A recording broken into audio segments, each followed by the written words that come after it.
You're welcome back to the morning brief, but this time we are outside to give you a feel of what the morning really looks like and to also share with you the story of an amazing Nigerian. So welcome with me, Chibeda Amadi, a health and fitness entrepreneur.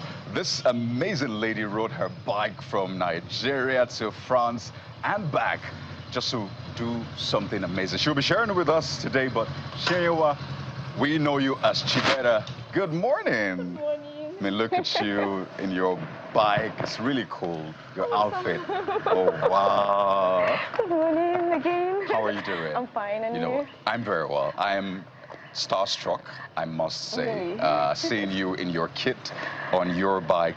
But just before we head inside, Chibeda. Yes. It's okay to call you Chibeda. I kind of like it. It sounds like cheap is better. Oh, that's a great, it's a nice ring. Nice ring, I like that. So speak to us. This is you, a lady, riding this machine, right? This heavy machine. And I mean, just show us this machine. It's beautiful to see. For a lot of people, this is their ambition to ride a power bike. So just before we go inside, to share a story. Yeah. If I want to learn to ride a bike, by the way, I ride a scooter. I've not graduated to this level. Okay. It's one step, right? What do I need to learn? How do you ride a bike, Chibeda? So, well, just basically the basics. That's what I'll go. So this is an ignition here, this one here. Right. And this is the start button. So that's just the basics. So what's next? This is the clutch and this is the brake. Ah, so what do I clutch first? Yes, yeah. Oh my God. Okay. Let me help you with that. Let me help you with that. So I got you. So yeah, so that's the starting there. You clutch. Take it first and foremost, you have to take your bike off. Oh, okay. Then you put it into gear. But before you go, you put it into gear, you have to clutch down. Then gear 1. Ah, and then this is the accelerator. So you accelerate. Yeah. Gradually. Same way you drive a car. Yeah, exactly. Chibeda, I'm getting my bike after this. I hope you do. What you do, please let me know.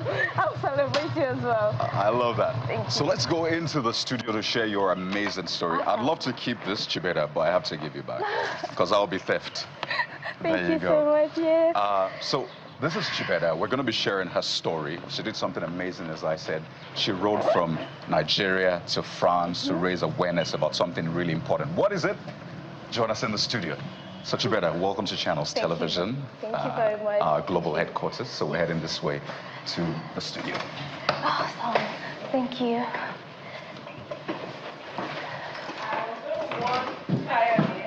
wanted to warn Kari that, look, that power bike is not the same as your scooter. As we say in this part, they're not be made. So you had better be very careful not to get on that bike, because I thought that as Judith came off of the bike, that Kari was going to approach it. But they join me right now, right here in the studio. Chibeda Judith Amadi, popularly called Chibeda, is the founder of Humanitarian Initiative and A Ride for a Life. And she didn't just embark on a trip from Africa to Europe just for the pleasure or the fun of it, not just for an adventure, but to raise funds for cancer for those who are unable to complete payment for their treatment for children and adults. It's such an honor to meet you. Thank you very much. Chibeda, yes, right? Chibeda, yes. How you doing? Because she is better, right? Yeah, right. I like that. I like it. Because we're more used to Chidera. Yes. So Chibeda is a new one. It's a new one. Well, it's actually 2 different words I coined together just to come up with it. It's my Igbo name, which is Beda, means a Spanish word that means someone strong, someone influential. So I just put the word together to come up with the name Chibeda. Brilliant. Yeah. There's always a story behind the glory. Yes. So tell us, why did you embark on this treacherous trip? Well, yeah, it's a fair word to use. I won't even do one from here to Opik bus stop. I understand. It's because I've seen a lot of people who have cancer fight in silence because the stigma attached to it. They don't want to speak up about it. And I needed to shine light in that moment, give them a voice to speak up, give them a voice to know that they are not alone, that they can do this with people, they can do this with family, they can do this with everyone. So that's why I embarked on this journey. And you successfully completed the trip? Yes, by the grace of God, with the help of God. I know there are tons of stories from your takeoff point to the destination, but just give us the high points of some of the challenges that you encountered. Okay, so not everybody know about this, but 3 days into my journey, I had a little incident in Burkina Faso. Like my box fell out, ran under my tire, and it threw me off. I had an injury, which required like almost 10 stitches on one finger and 15 on the other one. My nails are pulled off from this. So that was the first challenge I had. But funny thing is, at that moment, I didn't want to give up. I was more like, oh my God, I failed. Like there are so many people depending on me, and I cannot afford to fail. So when the doctor finished attending to me, said, lady, you cannot try. I said, you're joking. Wrap my fingers up. I need to leave. I need to get out of here. I need to go back on the road. So that the least he can do, or the minimum you can do, is 2 weeks rest. I said, no, just clean it. Give me medications. I need to be on the road. So he wrapped up my finger and told me I should just give him 7 more days. But on the 4th day, I was back on the road. I needed to go be on the road because I needed to get somewhere. I needed to give someone hope. I needed to give someone the light and know that this journey is not something to be done in silence. You need to speak up, and I'm giving them the voice. And I was using my platform to give them the voice they need. Well, first of all, there isn't really any personal story to a cancer experience, and then you got an injury that had you get stitches, and you still got on the road. Yes, I still did. Wow, that's amazing. Now, talk to us about the mental preparation. It's thousands of kilometers. Yes, so 11,000 miles. Yeah. I saw that pause like, okay, I didn't even see it. What kind of mental preparation did you adopt before you got on the road? So there were a lot of on-the-bike preparation and off-the-bike preparation in terms of, because I knew this was going to be really, really stressful and what's it called? Stressful, yes. So what I did most of the time was to get acquainted with how long it takes to cover 5 kilometers on foot. Oh. That was the basics. How long will it take me to cover 5K on foot? Then I tried to do it with the motorcycle, and I also did it with 10K. So mentally, I prepared myself that for me to do 10K, this is what it needs. This is what my mental state needs to be. So any day I get up and I say, okay, today I want to ride from, let's say, for example, Lagos to Port Harcourt, or Lagos, sorry, to the border, and it's 500 kilometers. That means I have to, get into the moment that 500 kilometers, this is what it's going to take mentally.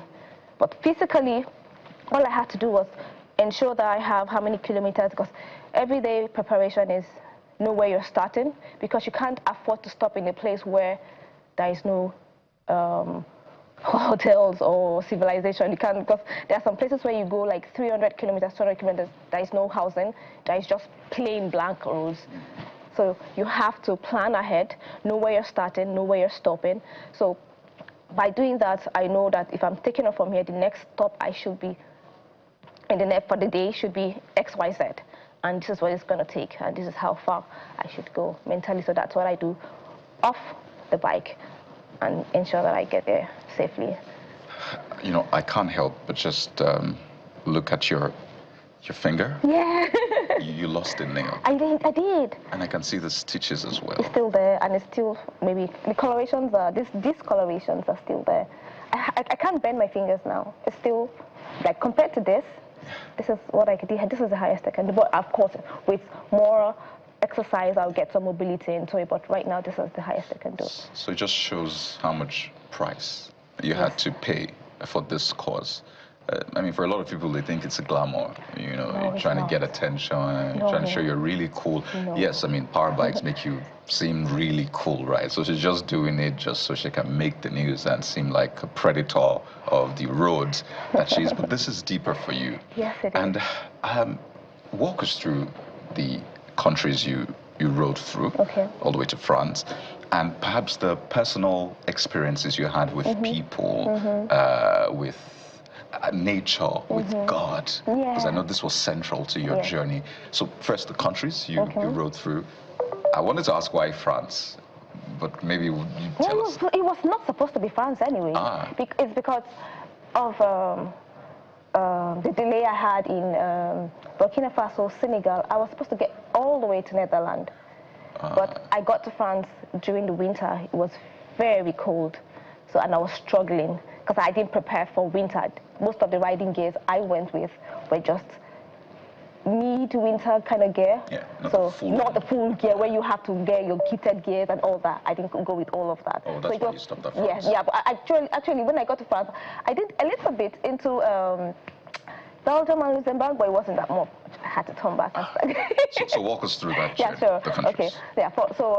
I started from Nigeria, and I got to Cotonou, Lomé, Togo, in one day, because it wasn't that far. But although there were a little bit border issues, and because I wanted to hit the Sinkase border, which was the border between Lomé and Burkina Faso, I had to ride into the night. I was warned never to do that, but I wanted to do that because of that was my planning, you know. You were trying to kind of reach my time, get into the country, and come back before winter.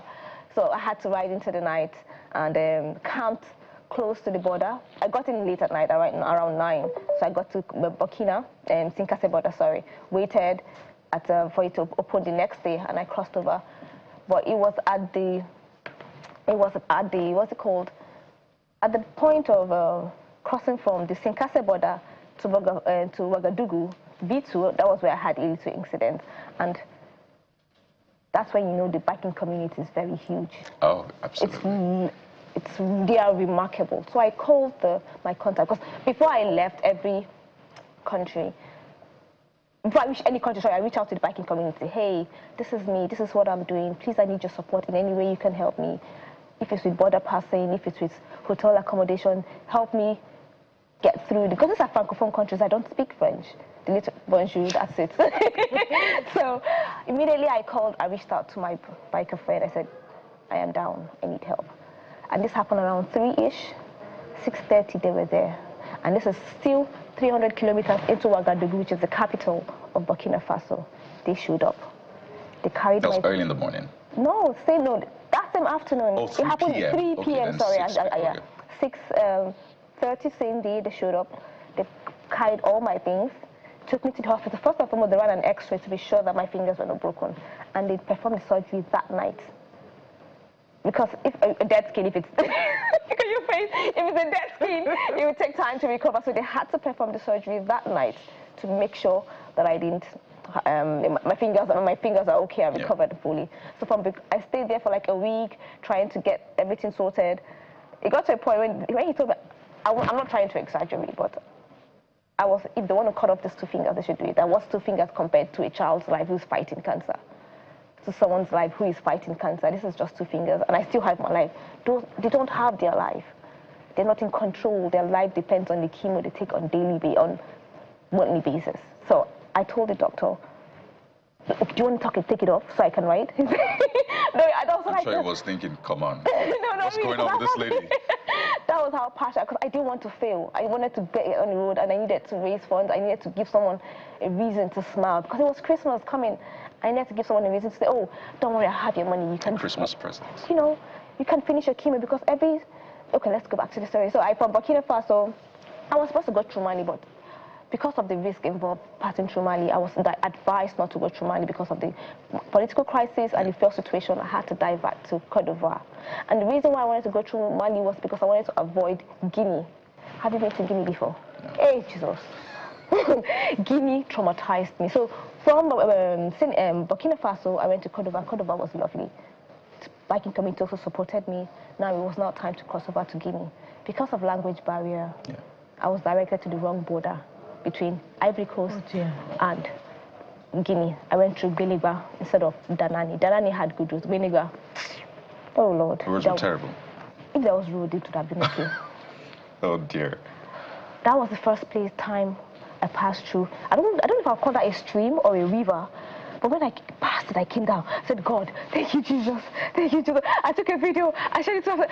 I can't believe I passed this. It was dusty. It was muddy. Well, I fell down a couple of times, but I got up. And this was you already injured? Yeah, exactly. And there was a video where I fell. You know, because I was riding on an untarred road for a long time.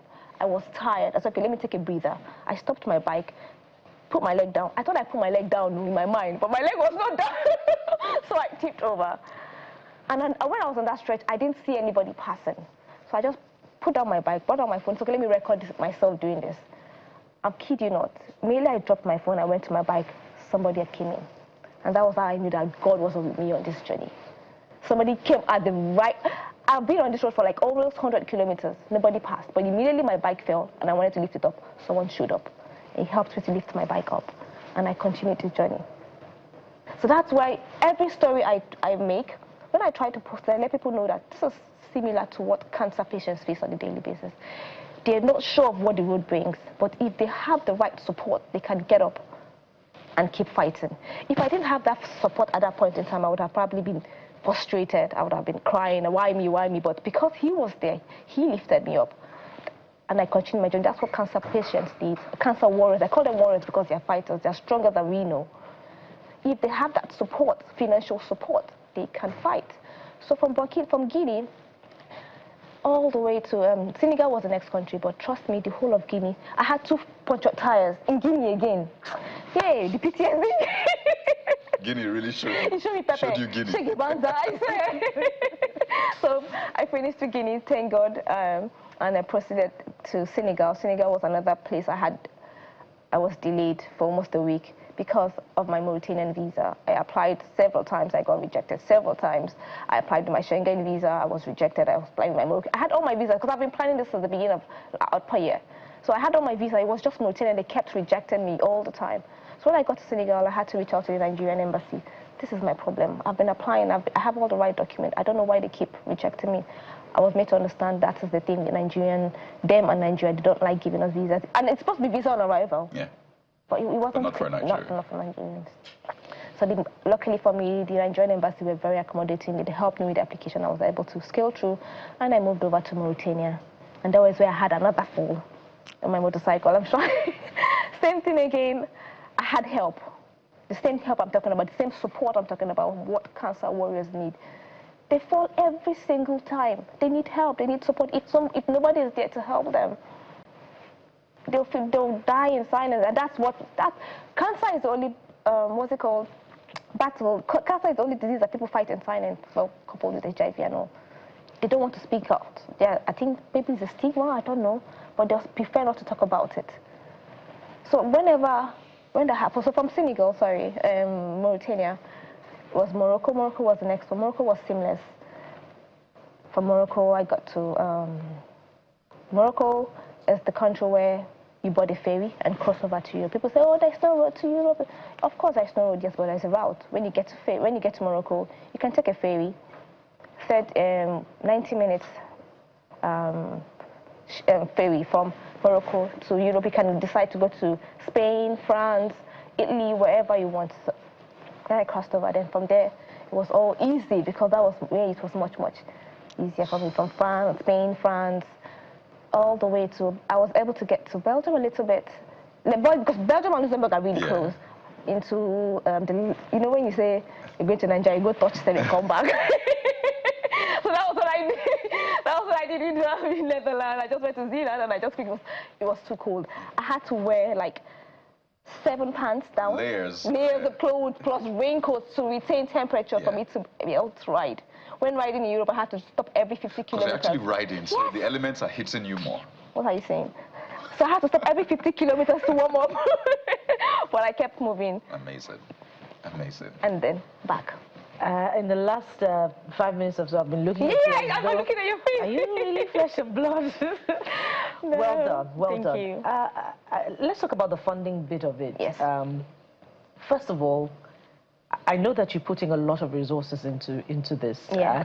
Talk to us about how you gathered the resources. Is it your own personal resources or your friends' help? And then how has the funding been, the fundraising that you're doing for the cancer patients? Okay, so the funding it's all self-funded. It was my personal money. It was something I wanted to embark, the money I saved for a project this year that I thought to myself, someone really needs this. The amount I had was something that could cover one person's chemotherapy. But I thought to myself, if I invest in this journey, I might be able to help more people. Do you understand? Instead of help, because how all this started was because I started helping. Do you mind I go into a little bit background on how I started this, right? Yeah. Okay, so early last year, you know that period in your life where you have so many projects you want to embark on, but you don't know how to start. So I went to God in prayers. I said, God, I need help. I want to do all these things, but I don't know how to do it. Help me out. Then I had this nudge to go help somebody else. I looked at God, like, how far? I need help. Exactly, I need help. You're asking me to go and help somebody. That's what you know now. That kind of, how does it work? But I just got to realize that if you know, God is the greatest orchestrator. So I reached out to a friend who used to tell me about somebody, and I called her. How are you doing? She said she's fine. How is your treatment going? She said she stopped. I told her why. She said she doesn't have the money anymore. I told her, okay, no problem. I would help you out. It was later on in the year I found out that that was her 6th month. If I hadn't reached out to her then, she would have to start all over again. And she has already done 5 sessions, and she's supposed to do 12.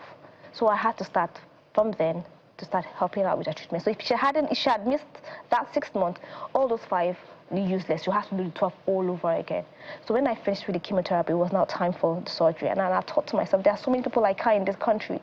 I said, if I had this money, why don't I use my passion for a purpose, like try to put money into my writing? Because I was already going back on the journey anyways. So why don't I use it to raise that channel, to use it to raise financial support for those fighting cancer? That's how I started out. And have you been able to raise substantially? So that's one of the reasons why sometimes when I write, I cry, because I feel like I haven't raised enough for one person. You know, because one chemotherapy costs roughly 3.5 million to 6 million, depending on the type of cancer being treated and at what stage it's being treated. One session costs 300K to 500K or 600K, depending on the type of cancer being treated and at what stage. So it varies. My goal was 100 million for at least 30 people, at least. But I know I can be not ready. Even if it's just for 5 people, I'll be satisfied. But sometimes when I stopped looking at the GoFundMe page, and because it breaks my heart. What's the GoFundMe page? It's a long stretch, so I really can't. So, but people can still. Yes, of course, on my page. Yeah, it's on your page. It's on my page. Chibeda. Yes, Chibeda, and also yes, it's on my page. Also the crowd page where your donation is in pounds and also in naira. So that's CHIBEDA. Yes. Chibeda at Linktree. That's it. There's a Linktree page of all my donation pages that were there. Chibeda, your story is phenomenal. We have to close the show, but I know our conversation will continue. Real name Chienyewa Amadi, a fitness and health entrepreneur. Thank you. I must say that I like your hairstyle. It reminds me of a predator. I don't know if people have told you. You know, the thing is, it was actually a long braid, but I had to cut it off because... It's really cool. Like, this is a predator right here. Okay. No, the Predator, the movie Predator. That's what I know that. Chibeda, thank you so much. She's a predator for cancer. Yeah. There you go. Oh, I like that. Wow, thank you so much. Thank you so much for having me. An amazing thing. I appreciate that. Thank you so much for my time. So we really hope we've been able to inspire you with Chibeda's story and journey, so you can also make great things happen from your corner or support her. That's been the show for today. Thank you for watching. I'm Kayode Okikiolu. If you need help, help someone first. Thank you so much for being there. Sunrise Daily is up next. I am Bukola Koka.